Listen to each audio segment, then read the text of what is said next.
Bismillahirrahmanirrahim. Assalamualaikum warahmatullahi wabarakatuh. Alhamdulillah wa syukurillah. Wassalatu wassalamu ala rasulillah wa ala alihi wa sahbihi wa man tabi'ahu wa wala. Apa kabar penonton-penonton semua? Moga-moga semua yang menonton tazkirah ini Allah Subhanahu wa taala ampunkan dosanya, dimurahkan rezekinya, disihatkan badannya, serta terhindar daripada wabak penyakit COVID-19. InsyaAllah tuan-tuan, puan-puan, bapak-bapak, ibu-ibu, saudara-saudari yang dikasih sekalian, kali ini saya akan membawa tazkirah yang ringkas, iaitu saya nak ceritakan bagaimana satu peristiwa ada seorang laki-laki yang diceritakan oleh Nabi Muhammad SAW, yang mana laki-laki ini adalah laki-laki yang terakhir sekali masuk ke dalam surga dan laki-laki yang terakhir sekali keluar daripada api neraka. Wal-iyazubillah min zalik. Kerana dalam kalangan makhluk ciptaan Allah Subhanahu wa taala, paling dia kasihi dan sayang adalah manusia. Ya, dalam semua makhluk yang Allah ciptakan ini banyaklah jin, ya, haiwan, binatang, tumbuh-tumbuhan, tetapi yang Allah sayang adalah manusia. Iaitu yang paling Allah sayang pada dalam manusia ini ialah kekasih kita, Nabi junjungan Muhammad SAW adalah sebaik-baik makhluk dan makhluk yang paling Allah cintai sekali. Kemudian Rasulullah SAW menyatakan bahawa Rasulullah mengetahui satu perkara, iaitu laki-laki terakhir yang akan keluar dari neraka dan turut juga menjadi laki-laki terakhir yang akan masuk ke dalam syurga. Ikuti cerita seterusnya selepas ini. Bertemu kembali. Dalam hadis itu Rasulullah SAW menceritakan bahawa dia ternampak seorang laki-laki yang keluar daripada neraka Jahannam dalam keadaan kadang-kala merangkak, berjalan dan jatuh tersembam mukanya ke bumi, kerana neraka itu bentuknya seperti curam yang sangat dalam, ya, jurang yang sangat dalam. Begitulah keadaan neraka. Semakin dalam kedudukannya, maka semakin panas dan bahang bakarannya. Kerana sedia maklum bahawa neraka itu apinya bukan lagi berwarna biru, ya, dan juga bukan lagi berwarna merah, tapi telah bertukar warna kerana sangat panasnya menjadi warna yang hitam, gelap pekat, tapi panasnya subhanallah, ya, luar biasa. Kemudian setiap hari lelaki itu dibakar dalam neraka. Ini diceritakan laki-laki yang keluar dari neraka. Setiap hari dia dibakar dalam neraka kerana dosa-dosanya, disiksa, ya, dalam neraka kerana dosa-dosanya, dan akhirnya Allah Subhanahu wa taala mengeluarkannya daripada api neraka disebabkan dirinya ada lagi iman.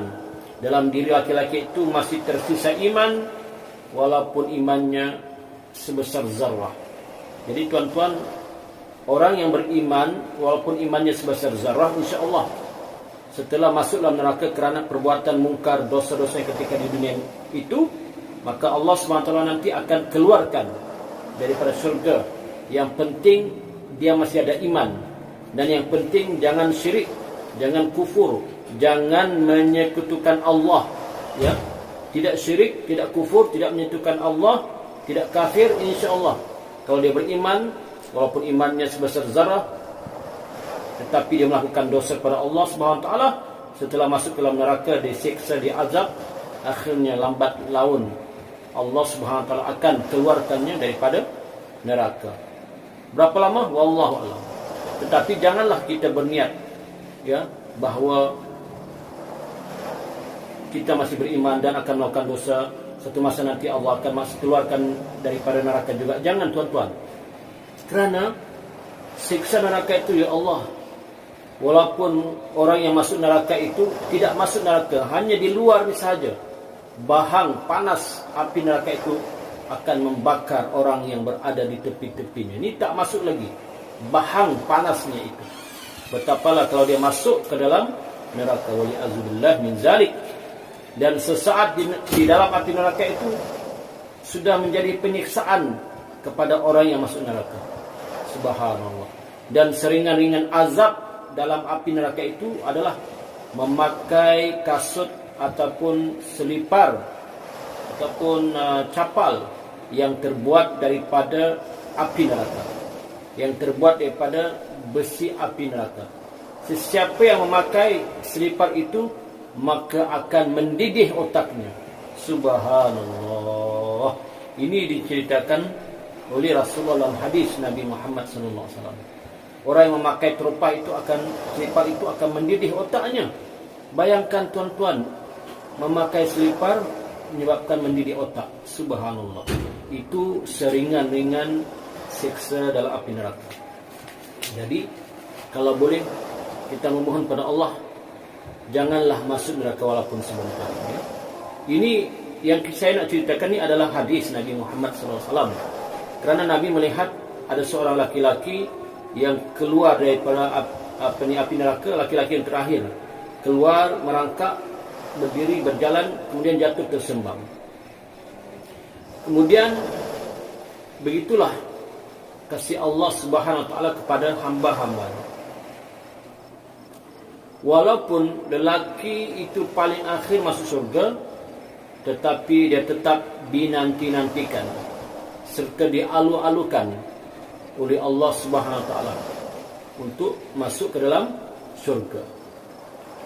Lelaki terakhir dan paling rendah kedudukannya itu kemudian melintasi titian Siratul Mustaqim, ya, neraka. Untuk ke surga dia wajib meniti titian Siratul Mustaqim, ya. Tentang titian Siratul Mustaqim ini saya tidak akan ceritakan kerana ceritanya panjang, sejam lebih, ya. Kemudian setelah lelaki ini selesai meniti Siratul Mustaqim, lelaki itu pun sampailah ke taman surga. Belum masuk surga tuan-tuan, taman surga. Tetapi laki-laki ini tidak menyangka bahawa yang dia telah sampai itu taman surga. Bahkan dia rasa itu adalah surga kerana keindahannya, kecantikannya. Dia melihat sepohon pokok yang besar. Lalu dia memohon pada Allah Subhanahu Wa Taala untuk menghampiri pohon besar itu, serta ingin minum air dari sungai yang mengalir di bawahnya itu. Maka permintaan laki-laki itu diizinkan oleh Allah Subhanahu Wa Taala, namun dengan syarat lelaki itu tidak membuat permintaan yang kedua. Kemudian laki-laki itu berjanji kepada Allah Subhanahu Wa Taala tidak akan meminta lagi permohonan lain. Maka Allah Subhanahu Wa Taala meluluskan permintaan pertamanya, ya. Tetapi sudah menjadi tabiat ataupun lumrah manusia ini, ya, tidak pernah puas, ya. Selepas menikmati air dari sungai itu, maka laki-laki itu pun melihat pula pohon dan sungai yang lebih besar daripada pohon dan sungai yang ia telah duduk. Kemudian dia memohon lagi kepada Allah Subhanahu Wa Taala. Dia mohon pada Allah untuk mendekati pohon yang terletak lebih hampir, ya, dengan tempat dia duduk tadi. Maka Allah Subhanahu Wa Taala berkata, bukankah sebentar tadi kamu sudah berjanji tidak akan memohon permintaan lain? Laki-laki itu berkata, itulah permintaan terakhirnya. Tetapi Allah yang Maha Rahman, Maha Pengasih dan Penyayang, tidak menghampakan permohonan laki-laki itu, membenarkannya. Kemudian setelah laki-laki itu berada di pohon yang kedua, dia melihat pula pohon ketiga. Subhanallah, ya. Ini dalam perjalanan ke surga ni, tanpa perasaan bersalah yang dia sudah berjanji dengan Allah. Sekali lagi dia memohon pada Allah Subhanahu Wa Taala untuk duduk di pohon ketiga yang lebih rindang, pokoknya lebih cantik, sungainya lebih indah, lebih nikmatlah. Maka Allah yang Maha Pengasih dan Penyayang berkata, hambaku, bukankah baru sebentar tadi kamu berjanji tidak lagi memohon kepada aku dengan permintaan lain? Maka berkali-kali lelaki itu berjanji di hadapan Allah Subhanahu Wa Taala. Untuk kali ketiga dia berjanji itu adalah permintaannya yang terakhir. Tetapi apabila sampai di pohon yang ketiga itu, setelah menikmati air sungai yang mengalir, berehat di bawah pohon yang rindang, yang indah, yang cantik, tiba-tiba laki-laki itu terdengar bunyi-bunyian daripada surga, bunyi-bunyi gemersik yang indah, yang memukau, yang nikmat daripada surga.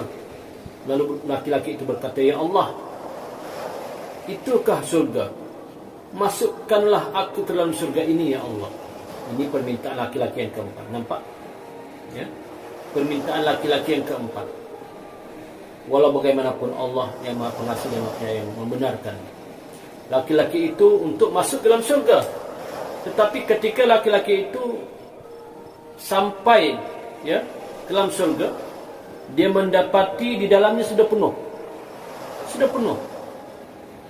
Maka keluar masuk lelaki ini, akhirnya Allah Subhanahu wa taala berfirman, Allah melihat perbuatan laki-laki ini, "Wahai laki-laki terakhir yang masuk ke dalam surga, ingatkah kamu akan kemewahan dunia?"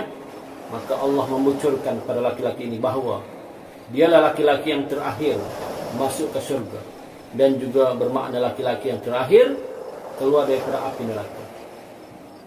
Kata Allah, "Wahai laki-laki terakhir yang masuk ke dalam surga, ingatkah kamu akan kemewahan dunia?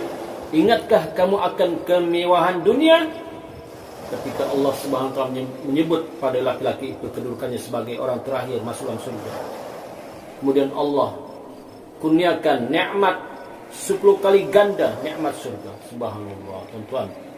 Sekarang ni, siapa yang paling kaya di dunia ini dan memiliki semua harta dunia ini dia yang punya, maka itulah orang yang paling kaya, paling bahagia, paling mewah.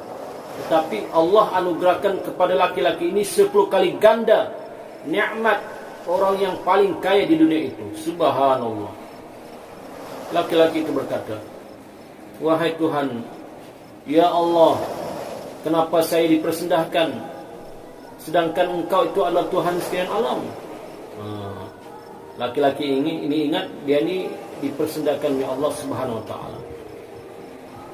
Maka Allah berfirman, "Aku tidak pernah mempersendahkan kamu, kerana sesungguhnya 10 kali ganda dunia itulah pemberian aku kepada kamu. Dan sesungguhnya wahai pemuda, aku berhak dan aku berkuasa untuk melakukan apa sahaja yang aku kendaki. Masuklah ke dalam surga dan kekallah di dalamnya selama-lamanya." Alhamdulillah, syukur nikmat kepada laki-laki ini. Tidak kiralah 10 kali ganda dunia kan, kalaulah kita kan, contohlah kita yang penting tidak masuk neraka lah, ya, tak kiralah macam manapun, surga tetap indah dan cantik. Surga tetap tempat satu kenikmatan yang tidak terhitung, yang tidak ada bandingannya di atas muka bumi ini. Surga adalah satu tempat kebahagiaan selama-lamanya. Selama-lamanya. Orang yang masuk surga akan bahagia selama-lamanya. Orang yang masuk surga akan senang selama-lamanya. Orang yang masuk surga tidak akan mati. Orang yang masuk surga tidak akan tua, muda selama-lamanya. Subhanallah. Tidak ada istilah mati di dalam surga. Berapa lama manusia yang masuk surga itu tinggal? Hanya Allah yang mengetahui. Wallahu alam. Apakah 100 tahun, 1 juta tahun, kekal abadi selama-lamanya? Tidak mahukah kita, tuan-tuan dan perempuan, ya Allah? Masuk dalam surga tidak ada istilah sakit, demam, tidak ada hasad dengki, tidak ada dendam, tidak ada pergaduhan, tidak ada pertumpahan darah. Bahkan penghuni surga tidak pernah kencing dan buang air besar, tidak pernah. Tidak ada istilah tandas di dalam surga. Tidak ada pengangkut sampah, lori pengangkut sampah di dalam surga, tidak ada. Subhanallah. Wangi. Surga ni sentiasa wangi 24 jam. Yang mana pasir-pasirnya dibuat daripada zamrud-zamrud dan mutiara-mutiara serta emas yang berkilauan. Sungainya mengalir dibuat daripada sungai susu.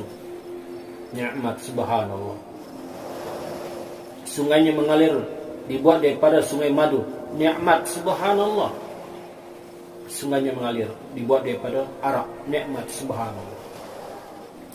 Di surga tidak perlu bekerja. Di surga manusia masuk surga berumur, kata Nabi dalam hadis, sekitar 30-an. Cantik, jelita, handsome. Tidak ada uban, tidak ada jerawat, kulitnya putih, cantik. Bahkan lebih cantik daripada ketika di dunia dulu. Siapa yang tidak ada gigi akan tumbuh gigi semula. Subhanallah. Bahkan orang tua yang masuk surga akan kembali muda. Subhanallah. Cantik dan indahnya. Itu baru sebagian nikmat yang kita ceritakan di surga. Ada lagi nikmat yang lain. Bahkan ada lagi nikmat yang paling besar di surga. Yaitu nikmat yang paling besar sekali ialah nikmat dapat memandang Allah Subhanahu wa taala. Itulah nikmat yang paling besar di surga. Subhanallah. Selama ini kita sembah Allah, tapi kita tidak tahu dan tidak nampak Allah. Tapi di surga manusia akan dapat melihat zat Allah yang maha kuasa itu. Itulah nikmat yang maha agung, yang paling besar di surga, mengatasi nikmat-nikmat yang lain. Ya, banyak tuan-tuan kalau ceritakan nikmat ini. InsyaAllah di siri yang lain, tazkiyah yang lain, kita akan ceritakan tentang nikmat di surga ini. Ya, tentang keindahan surga, lebih kurang sejam. Kali ini kita cuma ceritakan tentang hadis seorang laki-laki yang terakhir masuk dalam surga dan yang terakhir keluar dari neraka. Cukup setakat itu tazkirah saya pada kali ini. Ambillah yang manfaat darinya. Jika ada manfaat, ambillah. Ya, moga-moga kita dapat manfaat di dunia dan di akhirat, dan moga-moga kita menjadi hamba-hamba Allah yang baik-baik, yang satu masa nanti kita semua dapat masuk dalam surga dan sekaligus dapat menikmati keindahan surga dan selamat daripada azab api neraka. Ya, ampun maaf sekiranya ada tersalah kata. Wabihi wallahu alam. Assalamualaikum warahmatullahi wabarakatuh.